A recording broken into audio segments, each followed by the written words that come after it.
Power creep is a common term used in numerous well-established franchises, like League of Legends, gacha games like Genshin Impact, and even Pokémon and its TCG. But what exactly is power creep? It's like in Toy Story when Andy stops playing with his old toys because he's got new ones now. The "I don't want to play with you anymore" meme. That's what power creep exactly is. New content gets stronger and takes the spotlight, and the old stuff gets left behind in the shelf, only to be remembered through nostalgia. Now, imagine trying to keep a game engaging for fans over 25 years without losing its identity.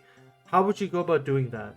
Well, that's exactly the challenge most game developers face. To keep players engaged, developers need to introduce fresh ideas, new mechanics, and new content. But there are really only two main ways to do this. 1. Break the fundamental rules of the game, and 2.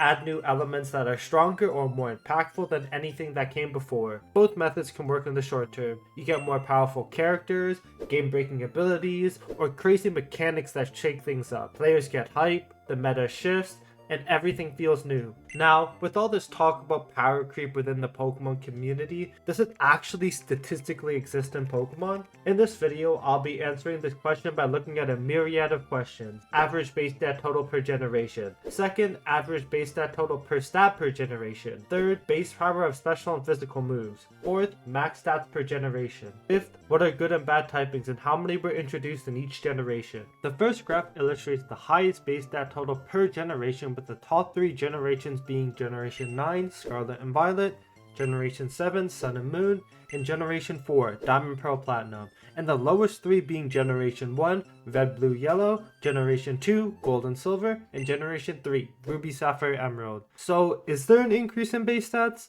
Well, if we only isolate Generation 1 and Generation 9, yes, there is a clear indication of power because Generation 1 has a base stat total of 407.64 and Generation 9 has an average base stat total of 457.39, a roughly 57 average base stat increase. If we also look at the graph and draw a line of best fit, it would indicate that there's a general increase in base stats overall throughout the generation. When we look at the graph as a whole, Generation 4 and Generation 7 stick out just as much as Generation 9.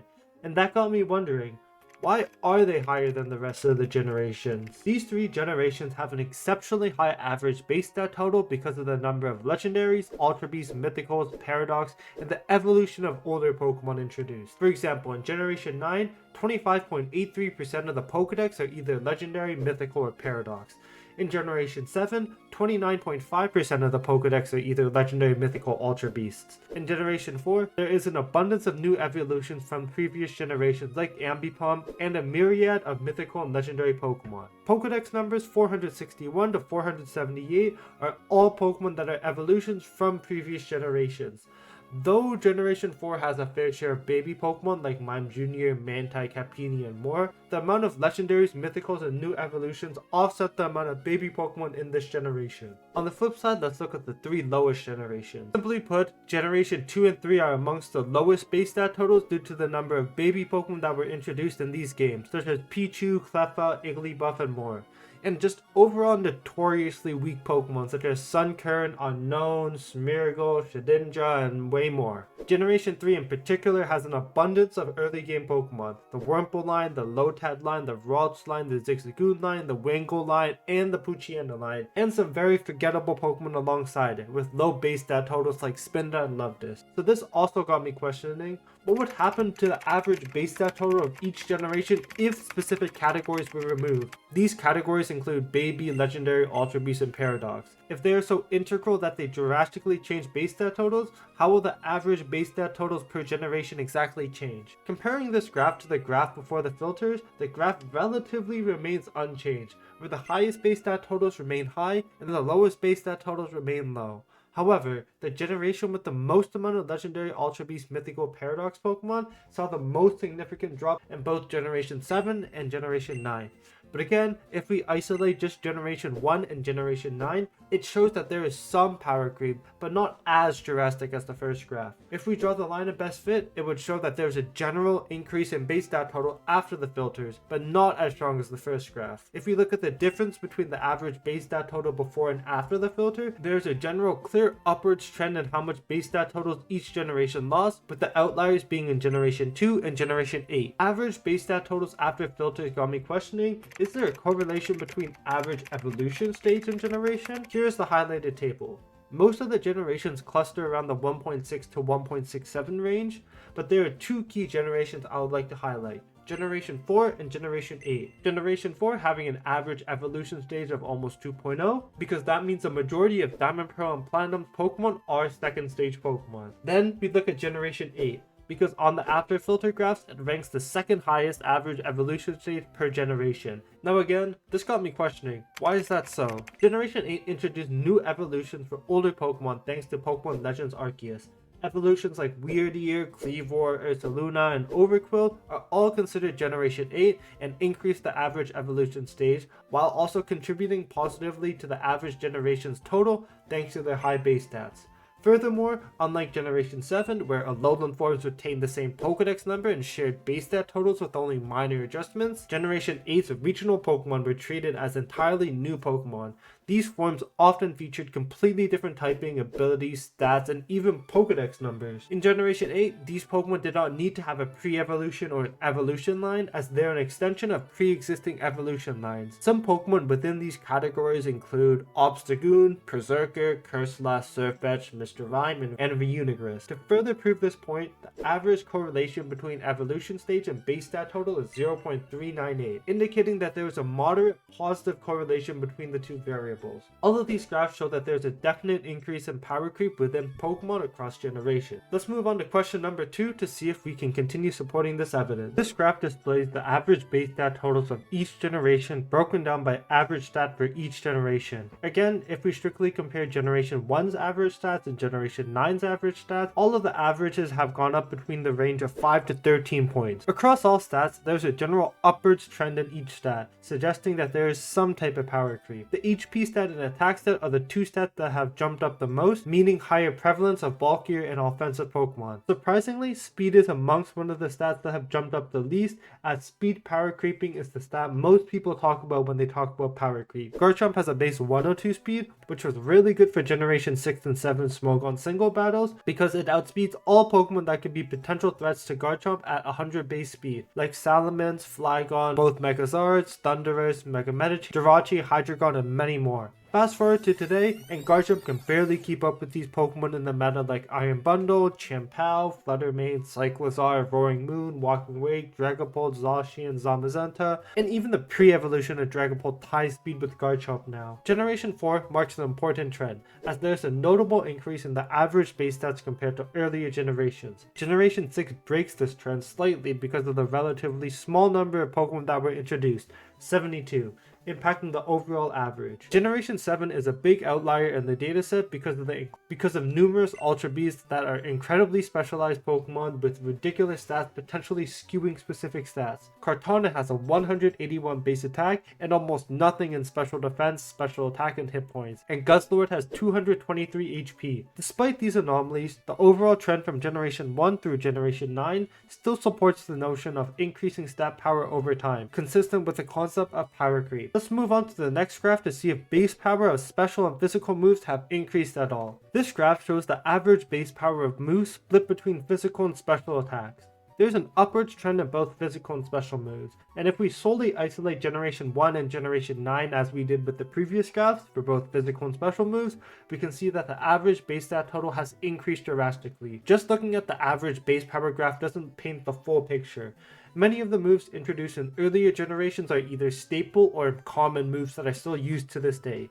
These include early game moves like Tackle or Pound, as well as high power moves frequently used in late game playthroughs or competitive, such as Fire Blast, Hydro Pump, and Thunder. Thanks to the widespread use and utility of these general purpose moves, which many of them were introduced in Generation 1 and 2, contribute to a lower overall average base power for both physical and special categories in earlier generations. If we look at later generations, they tend to not release as many moves because the earlier generations have set a standard. Therefore, moves introduced in later generations are more signature, niche, or utility moves. In Generation 9, a total of 64 moves were introduced.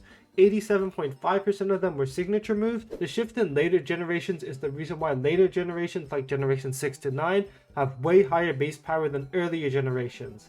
However, when we look at special attack, Generation 3 and 4 are complete outliers on the graph. So I went digging to why this is the case. Generation 3 released 26 special attacking moves, but many of them having base powers over 100, like Blast Burn, Doom Desire, Frenzy Plan, Hydro Cannon, Overheat, Psycho Boost, and Water Spout. Generation 4 has also released its fair share of moves over 100 base power like Roar of Time, Siege Flare, Spatial Rend, Magma Storm, Judgment, Draco Meteor, Focus Blast, and Leaf Storm. Generation 4 also introduced many staple moves to the Pokemon franchise like Earth Power, Bug Buzz, Dragon Pulse, Power Gem, Lava Plume, Flash Cannon, Discharge, Dark Pulse, Aura Sphere, and Air Slash, which are not signature moves, but they are all moves that hover around the 80 to 90 base power range. Signature moves have gotten stronger throughout the generation. Aeroblast has a base power of 100, 95% accurate, and is a single target move with a higher crit ratio. However, when examining recent examples of signature moves like Urshifu's Surging Strikes and Wicked Blow, and Calyrex's Glacial Lance or Astral Barrage, it becomes clear that signature moves continue to be strong in later generations. Surging Strikes has a base power of only 25 per hit, but it strikes 3 times in a row and each hit is a guaranteed critical hit. Since these moves are guaranteed critical hits, these moves bypass defensive boost and attack drop. Similarly, Glacial Lance and Astral Barrage both have a base power of 120 and affect multiple targets with literally no drawback, making them exceptionally strong in doubles formats. This graph does support the notion that power creep is still relevant in the Pokemon series. Let's move on to the next graph to see if max stats change drastically between generations. We will now look at the maximum base stats of each generation and determine if there is a relation between average maximum base stats as the series progresses. Before I get any comments about this graph, the dataset that I used didn't include any alternative forms, like the highest stat for attack in Generation 3 should be Deoxys at 180, and the highest attacking stat in Generation 8 should be Zacian Crown at 150, after the nerf, and many more. When looking at this graph, max base stats do not increase as the generation goes forward. The highest stats for each generation are very sporadic, and some of the highest stat Pokemon even come from earlier generations. So does this mean Pokemon from earlier generations have a higher base stat and better stats overall? Well, not exactly. Let's take a look at Blissey. Introduced in Generation 2, holds the highest base HP stat in the series at 255. It is balanced by having an extremely low attack, defense, speed, and special attack. As a result, any physical attack deals a chunk of damage to this Pokemon even though it has 255 HP. If we look at a more recent example, Regidrago, the Pokemon with the highest HP in Generation 8, has a more well-rounded stat distribution despite having 55 less HP than Blissey. The same can be said for Alomomola, the Pokemon with the highest HP in Generation 5 with a base HP stat of 165, 70 less points than Blissey. Neither Regidrago nor Alomomola has base stats as low as 10 in any critical category like attack or defense, which avoids the extreme vulnerability seen in Blissey. Let's take a look at another example, Shuckle. This Pokemon has the highest defense and special defense stat in the series, having 230 base stats under both. Just like Blissey, this tankiness is counterbalanced by some of the lowest other stats in the game, 20 HP, 10 attack, 10 special attack, and 5 speed. These limitations severely restrict Shuckle's viability in most formats. In comparison, Pekka, a Generation 9 Pokemon with 160 defense, has a much more balanced spread of stats, 88 base stats in every other category aside from defense, making it significantly more viable in competitive play. Pokemon with the highest individual stats in earlier generations, such as Shuckle and Blissey, tend to suffer from extreme stat specialization. While they hold record-breaking defenses or HP, they also hold some of the lowest stats in the game. Like Blissey's attack is even lower than Magikarp, a Pokemon that's often considered one of the weakest Pokemon in the series. So, is there power creep when looking at maximum stats? No, not necessarily. When further reading between the lines, there are many other examples of extreme stat specialization in earlier generations that are held back from their other stats or their abilities. Now let's take a look at if there's a correlation between good and bad typings and how many Pokemon were introduced in each generation. The first graph we'll take a look at is the ranking of typings by average score. The average score uses an algorithm to calculate the score of each typing based on how each type interacted with one another. The scoring system is as follows: offensive, no effect giving -2, super effective giving +2, not very effective giving -1, and neutral attack giving +1. Defensively, neutral gives +1, not very effective gives +1, super effective gives -2, and no effect gives +2. Then I determine the average score by adding the offensive defensive scores and dividing it by 2. The grass and bug type Pokemon are the weakest type, which is reflected by the weaknesses and limited amount of resistances, and grass being the single worst type by a long shot. It is surprising to me because the ghost typing is more known for its offensive capabilities than its defensive ones. After ghost, we have the newest type that was introduced in the game.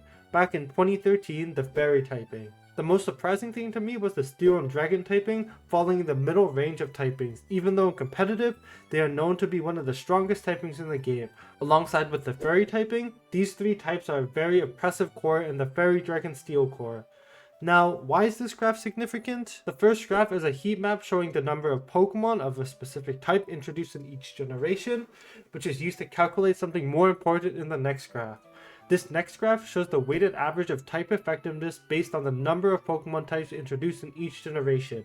These scores were calculated by multiplying the average effectiveness score of each typing in the previous graph by the number of Pokemon of that type in a given generation, then dividing the total number of Pokemon introduced in that generation. Generation 9 ranks the highest, likely due to the introduction of many Paradox and Legendary Pokemon. I want to preface that this method of calculating typings is decent, but it's not the best way of determining which typings are the weakest and strongest. Calculating through weaknesses and resistances are not the best way of measuring the effectiveness of a typing, as it categorizes every single Pokemon as one-dimensional. This approach fails to account for dual typing, average stats of a typing, move pool of a Pokemon, and abilities. Now, I do have one question for you viewers. If you guys have a better method of calculating the effectiveness of a typing, please leave it in the comment section down below, because this is one part of the research that I believe I came up pretty short, and I personally want to improve this part. So this part won't be included in the discussion if power creep is real or not. Though I want to touch upon it because I want to improve upon it. Let's move on to the discussion. So now let's answer the question, is power creep statistically real? Before we answer that question, let's take a look at two ways I describe power creep in the introduction.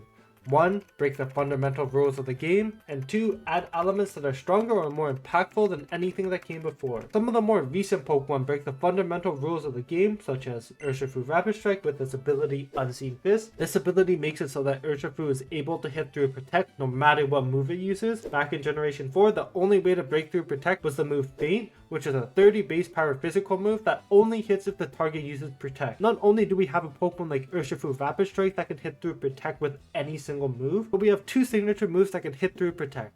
Mighty Cleave, which is a 95 base power move, 100% accurate, and Hyper Drill, which is 100% base power move, 100% accurate, that will hit Protect. As for the second point, I would say yes, for sure, but it is not to the extreme measures people make it out to be. As we saw in the first average base stat totals graph after the filters and solely isolating Generation 1 and Generation 9, there's only a 14 base stat total difference between Generation 1 and Generation 9. Yes, there's some type of power creep, but I think the term that should be more used is min-max stats instead of power creep. If we look at the Pokemon like Fluttermane and Kartana and any other Ultra Beast really, they really have min-max stats and just having 570 base stat totals each. Yes, statistically power creep is real in Pokemon, as it is in most long-running franchises. Let's look at some Pokemon cards within the Pokemon trading card game. We'll look at two examples. The first Pokemon we drew ironically is Blissey. If we take a look at its EX, which was released in 2005, Blissey has 160 HP, a Poke Power that allows you to evolve and heal your Pokemon at the expense of losing all of your energy cards attached to the evolved Pokemon,